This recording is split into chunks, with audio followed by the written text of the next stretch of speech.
This morning I'm going to be talking about Agni Yoga, Aspiration of the Spirit.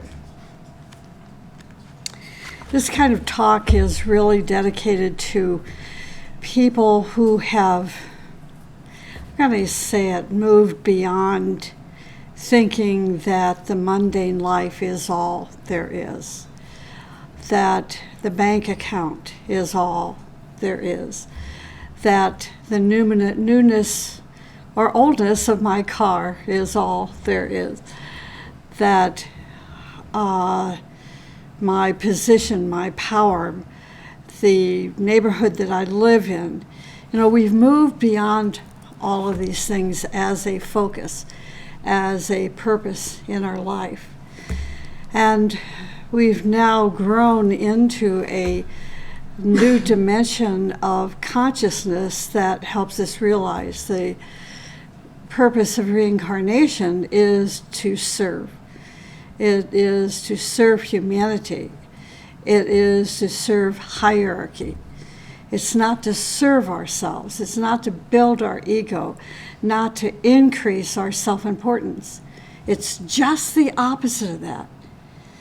And the only way it can be the opposite of that is after we have built our ego, after we have built this sense of greatness, personal self-importance, we finally get so sick of ourselves. We're so tired of cleaning our big house and and taking our car down to the local dealership every month and paying $500 or $600 or $700 to take good care of it. It's like, it's such a repetitive wheel that we find ourselves on that one day we awake. It's like, Master Mori, I was just dialoguing with this dear friend from Moscow this morning, and she said, "Tell me, what does this say?" Because she's translating a book from Russian into English, and what it said was, "Awaken, slumberer." This is the Master's words, "Awaken, slumberer." And then I was thinking about this morning, where I'm going to be talking about a verse from paragraph 285, the first volume of Leaves of Moria's Garden, where the great sage tells us the aspiration of the spirit is the sparkling of bliss. Well, it's not bliss to have to take care of your car, to have to take care and be tethered to a big house, and always having to be worried about your investment in the money market or in the stock market, and particularly today in the volatility of the stock market. It's scary, if that's your focus of life. And there's no way our focus can be of sparkling bliss if we're always worried about our mundane earthly affairs. See what I'm saying? So here comes this beautiful message this morning from a co-worker saying, "What does this say?" And it says, "Awaken, slumberer." So we have to ask ourselves, are we slumbering through our life? Are we asleep?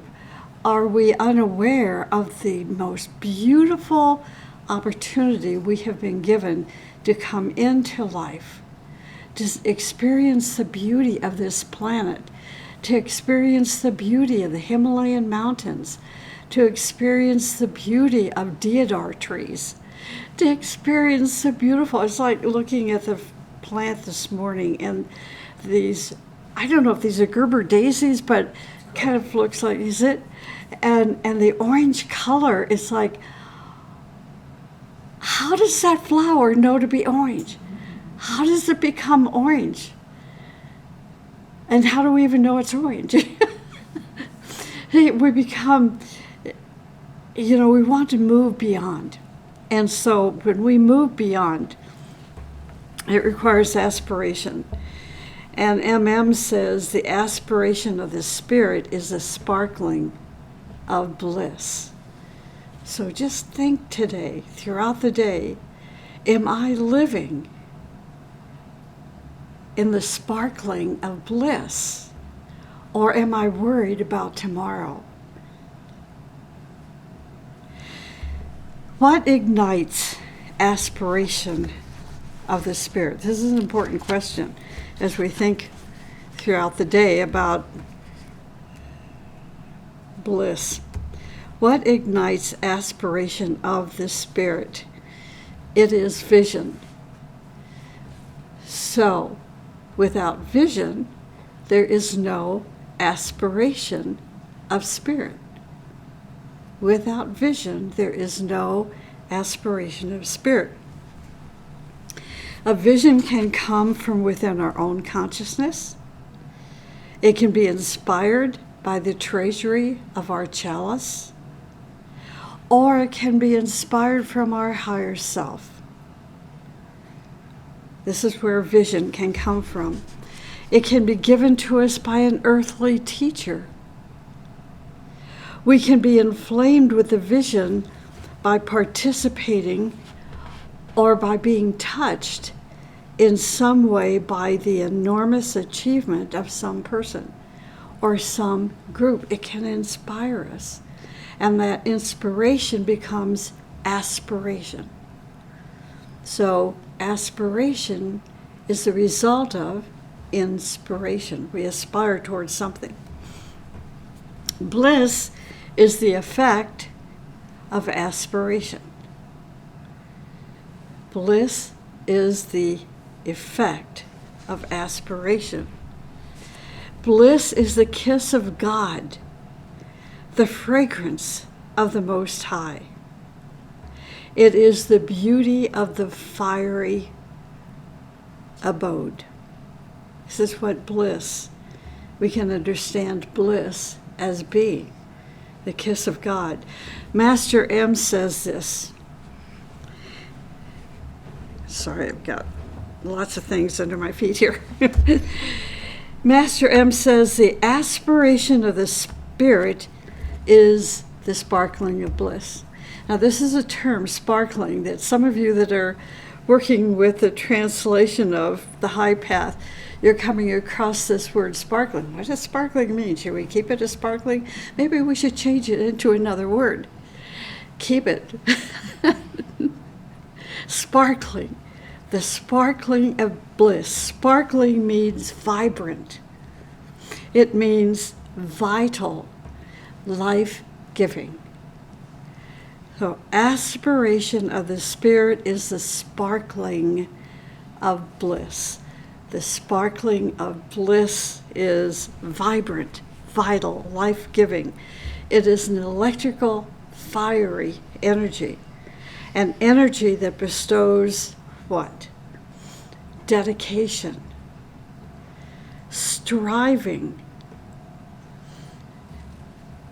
So those who have this bliss, this kiss of God, who have the sparkling of bliss, you will find, are those who carry bliss in their aura, those who are dedicated, those who are striving. Those who carry the bliss in their aura are people and groups who have dedicated themselves to the community of brotherhood, to the hierarchy of masters, and the protection of humanity and its future. Do you see the involvement here? It is no longer going to a cave in the Himalayan mountains and meditating your life away. It's now coming from the mountain into the valley and now making a difference, in the lives of humanity, in the lives of people, and the future of humanity. So inspiration. So we've had bliss, we've had aspiration. What is inspiration? Inspiration is the reception. It is the reception of those ideas and visions which make us transcend and surpass ourselves. That's what inspiration is. It makes us surpass and transcend ourselves, those ideas.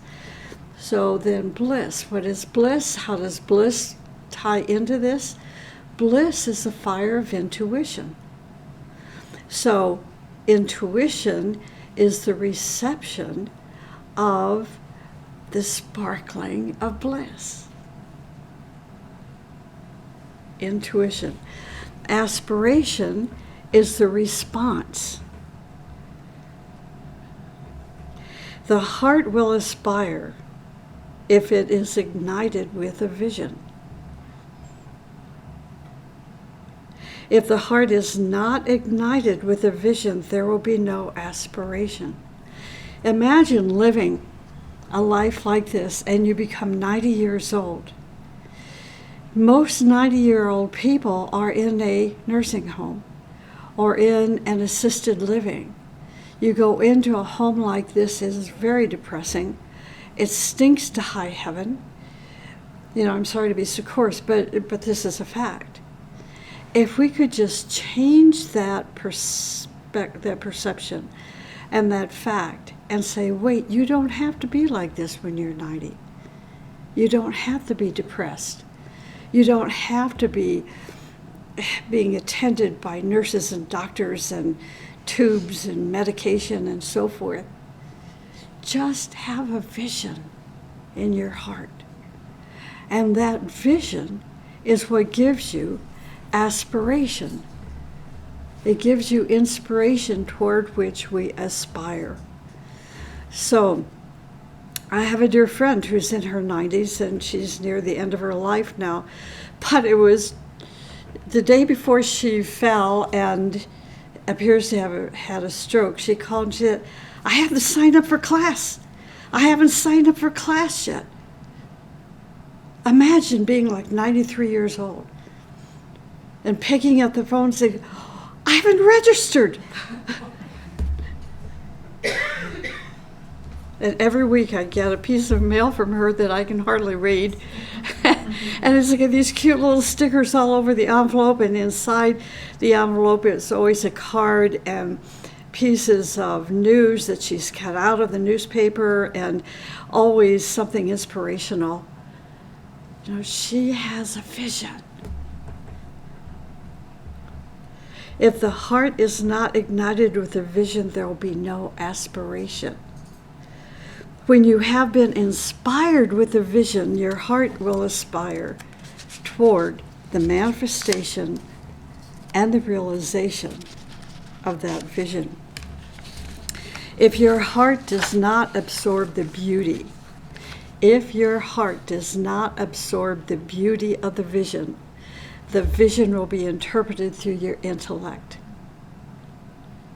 If your heart does not absorb the beauty of the vision, then the vision will be interpreted through your intellect. And then the vision falls into illusion. It becomes the fodder for vanity and ego, the vanity of power, the illusion of self-importance, personal gratification, selfishness, and fanaticism. There will be no sense of the future in the manifestation of a vision when it is interpreted only by your lower mind, your maya, your glamour, and your illusions. This is why aspiration and ambition are not the same thing. The aspiration is the response to the divine presence. Ambition is a reaction to your ego and your vanity. The source of aspiration is from the chalice. The root of ambition is from personal desire for recognition. Aspiration is a quality of the heart, and it is fed by intuition. So aspiration is a quality of the heart, and it is fed by intuition. When we are filled with the energy of aspiration, we will be pulled upward into new levels of achievement. Aspiration is the power behind our striving. MM says, those who desire receive. Those who desire receive. Desire is also necessary for aspiration. What kind of desires? He says, the desire for transformation, the desire to change the world, the desire to change ourselves for some great purpose, the desire to be somebody. Think of the book by Torkim called The Science of Becoming Oneself. There's so much hidden in that title. And now MM is beginning to help us understand why it is important to have a desire to be somebody.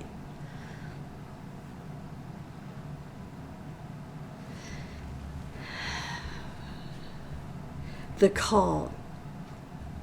Oftentimes people respond to a higher calling, but they don't know to what they are responding.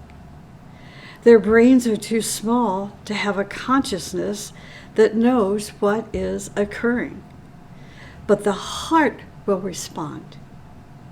The heart is the link to the cosmic heart, the cosmic magnet. Spiritual students, aspirants, and disciples can receive a call from the cosmic magnet, from Christ, and from the bliss of that call will progress on the spiritual path. Isn't that beautiful? A vertical and advancing striving will occur. We are going to aspire to climb the summit of consciousness, symbolized by Mount Kailash. Remember last March in our conference and that video we showed of the Himalayan mountain? It was a symbol. We will aspire to climb to the summit of consciousness, symbolized by Mount Kailash, the Kanchenjunga Mountains, or Mount Everest. It's like I was thinking when I was at Kirkcaldy House in Kalimpong in India, and as I walked out the back door of the Kirkcaldy House where Helena Rourke lived, you can see the Kanchenjunga Mountains. The facility that some of us stayed in, kind of like a hotel, that first morning that I woke up and opened up the louvered doors, I looked out the window at the Kanchenjunga Mountains. It took my breath away. It's the bliss of the kiss or breath of God. It's a symbol for us. The call of Kalagya. Some disciples, through their aspiration to serve, will receive the sacred call to Shambhala. It's a very real thing. It's not a legend, it's very real. When a disciple hears this call, they will know that the way to Shambhala is open to them. It is given to this disciple as a vision from a teacher or from a great one. This is a very great challenge, for they must know and aspire on the way, because from that time forward they will be in contact with the Blessed One. It is a time of great danger, as well as great bliss.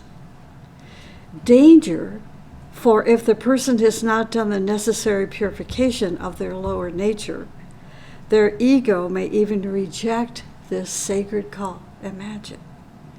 Their ego may even reject the sacred call, and if they do, they're going to backslide. When you backslide, your ego increases, your vanity increases, your sense of self-importance increases, and higher dangers, too, will prevail. The tests of the way. You may be in the height of your achievement, the height of success, and receive the call to come. Can you put down your achievements? Set aside your achievements, your successes, your physical abode to which you are attached, and its location, to serve the Great One, when your brain registers the sacred call. It is for this reason disciples are not attached. They realize their divinity is to aspire. They realize their divinity is to aspire to hear, and then to assist the messenger. Until then, the aspirant or the disciple will strive in aspiration to live daily. What are they striving to live? The high principles. The high principles of everyday life as preparatory steps to answer when called. When a student is charged by a vision, by the aspiration of their heart, such a student then and only then becomes teachable. Then and only then becomes teachable. When they are charged by a vision, by aspiration of the heart. They are inspired with the desire for knowledge, but not to accumulate knowledge. They want to receive knowledge, a knowledge which will transform their consciousness and prepare them to do great things, to serve, and to make a difference in the world and in their own life, to heal. I know some people wonder why some of us are so involved with this tedious and nerve-wracking job of translating the notebooks of Helena Rourke, for example. When you put yourself in that stream of fiery energy, the first thing is you begin to resonate and respond to the call, because nobody can do this if they have not been called. Then you say, but I'm so tired. I have a migraine headache. My eyes are going south. I can't see. I'm blurry. And I'm so tired. Well, you've got to give those things up, because you're responding to the path that others experienced. And now you're beginning to go through their experience as they knew it. This is a preparatory stage. So when you get through that experience, now you become an instrument for the master and for the evolution of humanity. It's hard work. It's challenging work, but it is such a gift, such an honor to be part of such a calling. The response to the call is aspiration. That's why you put aside a migraine headache, because aspiration is greater than the Advil. The response to the vision is aspiration. The response to the vision, when it's registered in your heart, becomes aspiration. I've seen it in every single person here. Every person that's on the webinar this morning, I've seen it. And hopefully the talk this morning will affirm for you what you are doing and that you're responding to the call.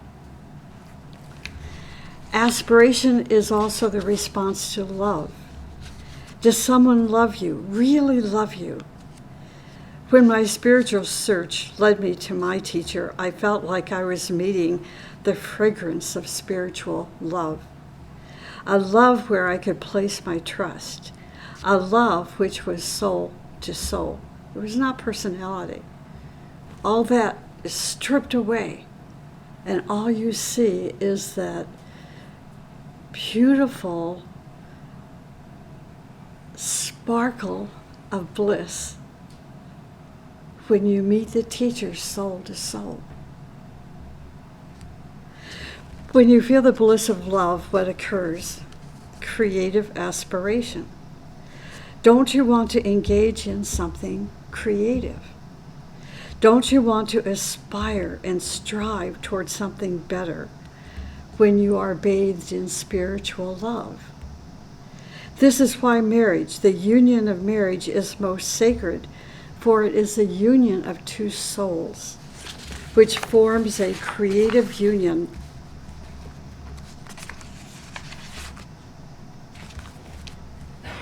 called aspiration. So aspiration is the response to love.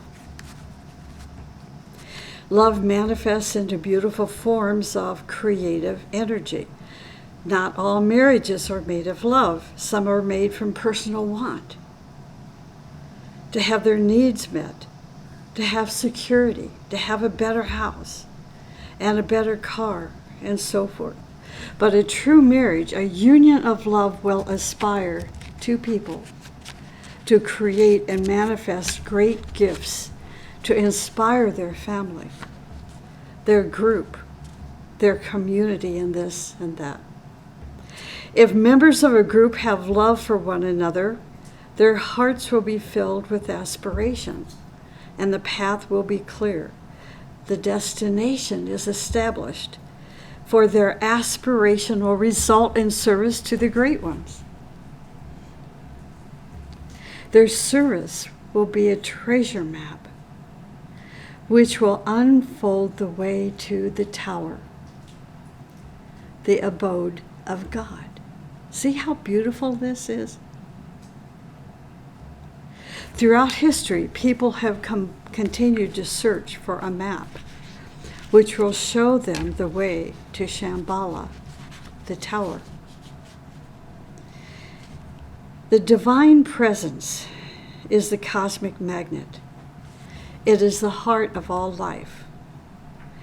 Unless we have aspiration, which means the response to the divine life, we cannot spiritually progress. We cannot vertically expand.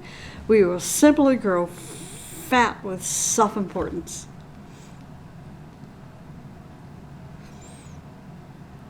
MM says, those who aspire will attain. He says, learn through the manifestation of life. We send you the visages of persons and events, and both reveal to you the fixed plan of wondrous evolution. He says, I bring a talisman to all. Whoever proclaims beauty will be saved. He who aspires will attain beauty. Each epoch has its own aspirations. The teachers of beauty, the teachers of light. We have learned that there is a relationship between heart and aspiration. We have learned there is a relationship between aspiration and love. We know that there's a relationship between aspiration and the cosmic magnet. We have realized that all these components, the heart, love, vision, the call, and cosmic magnet, are essential to aspiration. Do you see why it's not ambition? They are so different. First, the one who aspires is the one who is in contact with the beauty of the heart.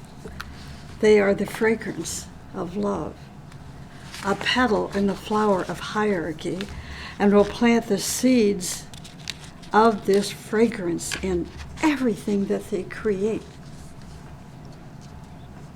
from the smallest to the greatest.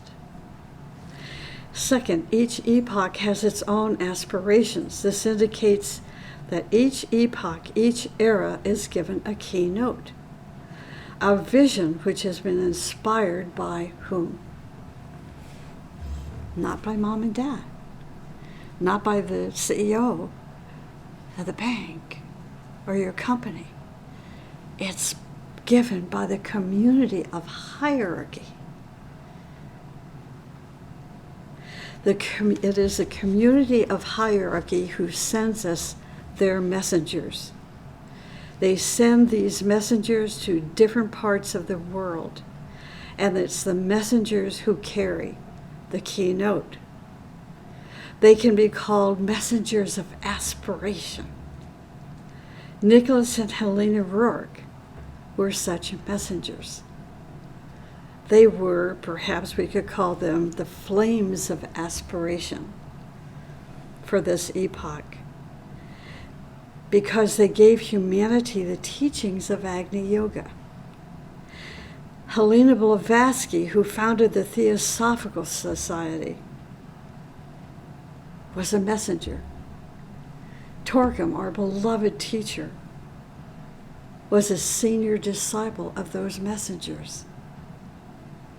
So every messenger has to have their disciples. MM said, I got to change this language. Thou shalt, I can't do that. Says, you shall learn of our aspirations upon the peaks of the mountain.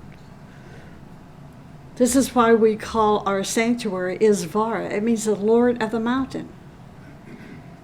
Isvara, the Lord of the mountain. MM says, you shall learn of our aspiration upon the peaks of the mountain. You shall hear of our manifestations, yet you may not believe yet. Because we teach only those who knock. We only teach those who knock. Firmly we will reject the traitors. Austerely shall you speak of us. So what does this mean? It means that we will learn from our aspirations upon the peaks of the mountains. We must first strive. We must climb to the summit of the mountain before we can receive the bliss of aspiration. The teachings will inflame our heart. The teachings will take us closer to the other worlds. They are telling us we will not find the teachings in the bazaar of life. And yet people say, oh, look at this person, reminds me of the teaching. No, the person has stolen ideas from the teaching, or a word or two, and then twisted it into their own little teaching to make money and to make themselves somebody big. But it's not the teaching. The teaching carries its own resonance, not based on a human being, but on the messenger, a messenger sent to us from hierarchy. They are telling us we will not find the teachings in the bazaar of life, but only in unpolluted space. They tell us we cannot receive their gift without achievement, without labor, and without striving. Meditation is vital to this achievement, this attainment. Meditation elevates our consciousness to higher levels, to the peaks of the mountains. Every time we extend ourselves toward new heights of consciousness, we are going to change ourselves. We change the chemistry of our body, and in changing our chemistry, we are preparing ourselves to reach the summit of the higher mountains. So with the change of chemistry within our physical, emotional, and mental bodies, we are creating greater breakthroughs into what? Future visions. Even if you stand at the peak of the highest mountain on earth, if you have not changed your consciousness, you will not see the future. A friend told me a beautiful story. He explained that a few years ago he traveled to the top of a very high mountain. It took him years to get there, years of meditation, years of service, years of changing his consciousness. And then one afternoon, on the summit of a most beautiful mountain, his heart became filled with the currents of aspiration. Their aspiration. Others were there, as he explained, but they weren't touched. They were not filled. Their heart was not filled with this aspiration. He said that moment of aspiration was like the opening of a new window to the universe. MM says, for the way of aspiration provides a new window, and the window leads to the open for the one who desires. For the one who desires receives. During the last year, this disciple had been asking for guidance, for new direction, and in 3 minutes it was given. It took a long time to hear. He had to climb to the summit. You must first see the summit and then climb to the top, step by step. Many people say they are climbing the mountain. Well, okay, ask them what steps have they taken. Many people will say, well, I'm building a group. I'm going to build a center. I'm going to create a school. Okay, then next year when you see them again, ask them, what did you do this past year? They will answer, well, I'm still planning. They've done nothing. You must start now, step by step. That is aspiration. You must see the summit, the vision, and then the aspiration of your heart will lead you step by step to the mountain top. The way is hard. The way is filled with temptations and difficulties. Someday we can talk about these difficulties, the difficulties which led us to the summit of the mountain.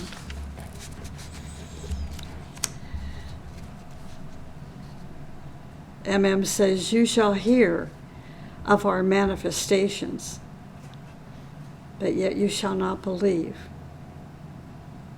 And the reason, I'm repeating this, and the reason he says that we won't believe is because we haven't knocked. It's like the people that shocked me over the years when Torkin was alive and he came to Sarasota to charge our group, and he lived in Sedona, and people would come to listen to his lectures, and they would walk out of the hall and they never recognized him. They were there because they were curious. They came to our group in Sarasota because they had heard of the name of this man with an odd last name and an odd first name, and they went, who is this? And they would walk out of the meeting and say, I don't understand a thing he said. They were not aspired in aspiration. They were not inspired, and thus there was no aspiration filling their heart. They had not yet knocked.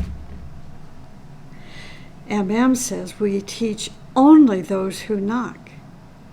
Firmly we reject the traitors. So austerely, he says, speak of us.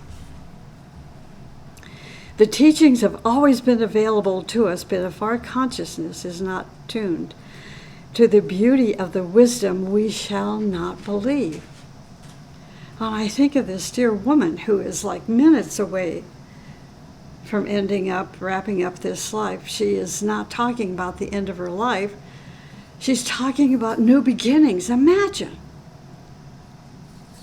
She's such an inspiration. Many good religious people today will believe that there is only one way to salvation, and it's through their church, or through their priest, or through their house of God. Yet God was smarter than his children. He knew there needed to be many paths to return home. We are told that there are many mansions, but people don't believe. Why is that? It's even in the Bible, and they don't believe it. Why is that? Because their heart cannot listen, only their brains. See, only their brains. We are brain heavy, and our brains have very short antennas. We must ask to be heard. The Great One says we teach only those who knock. When you knock, how are you asking to gain entrance?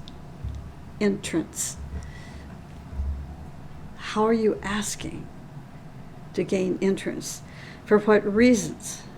Is it intellectual greed? I had one man that he wouldn't leave me alone. Every time we were together, he kept asking me questions. It's like he was accumulating as much information that he could draw from me as was possible. And he's no longer on the path. He was only around me to absorb the knowledge, the wisdom that I had to share from the teaching. And then he became a turncoat. Interesting. Intellectual greed. Do we ask to gain entrance for personal gain? For the accumulation of knowledge? If so, our knock is going to be shallow. We must knock with courage, with daring, with determination, with humility, with desire, and with aspiration. We must knock with our heart. He says traitors will be firmly rejected. Who are the traitors? Greed. Greed is denied. Ego will be denied. Ambition will be denied. He says pride will be denied. So it is quite impossible to explain these things to the average person. That higher quality aspires on into infinity.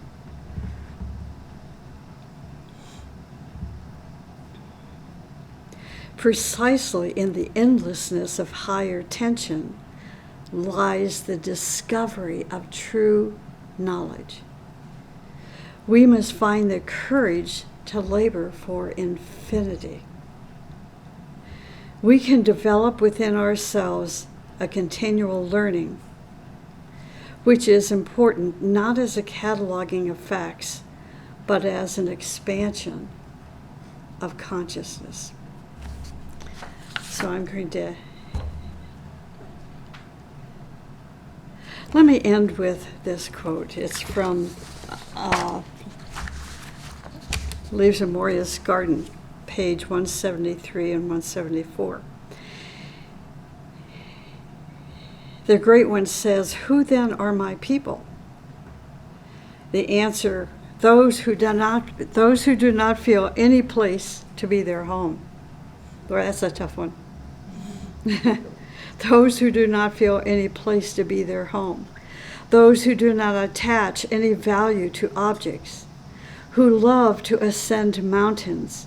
Who love the singing of birds. Who value the air of the morning hour. Who value action more than time. Who understand flowers. Who display fearlessness without noticing it. Who abhor gossip, who esteem the manifestation of the joy of beauty, who understand the life beyond the limits of the visible, who feel when one can partake of Amrita, who hasten to fulfill the prophecy. These, he says, my people can use my power. Isn't that beautiful? So that's aspiration of the Spirit.